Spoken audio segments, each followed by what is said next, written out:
All right, welcome aboard. It's time to take a closer look at hair and wardrobe on the Polar Express. Yeah, how do you create clothes in a computer? And how do you design digital doos? It turns out that digital hair and its movement were the two most difficult phases of Polar Express production. Think about it. First they had to get the shape right, then they had to figure out how the hair moved, like when the wind blew through it, like when Hero Boy was on top of the train. So the hair crew got to work, designed every single piece of hair in the movie, put it on each character, then scanned it into the computer. Just like the engineer. They even did his beard. I wonder what his hair looks like. Wow, it's long. They did a great job. We had situations in the movie where it was almost too detailed, so we turned some of the detail off. And that's the Buzz on Hair. And speaking of Buzz, guess whose do was the easiest to do? Mine. Exactly. I told you my hair was on the right track.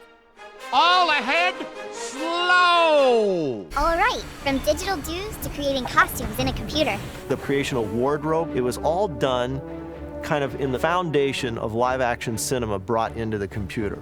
Check this out. They had over 30 costumes to make for all the characters on the Polar Express.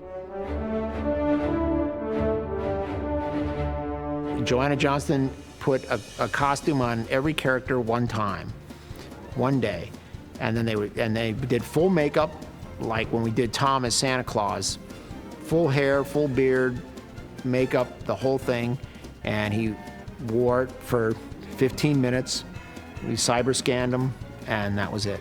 Wow, how great would that be? You can just scan on what you want to wear for the whole school year. Well, there's a little more to it than that. The actual movement of the clothing, obviously, the effects animators had to animate. That's where their artistry comes into play. The computer would then register that information, and when it went through those movements during the course of the film, it would actually draw on those movements to create real dynamics, like in real life.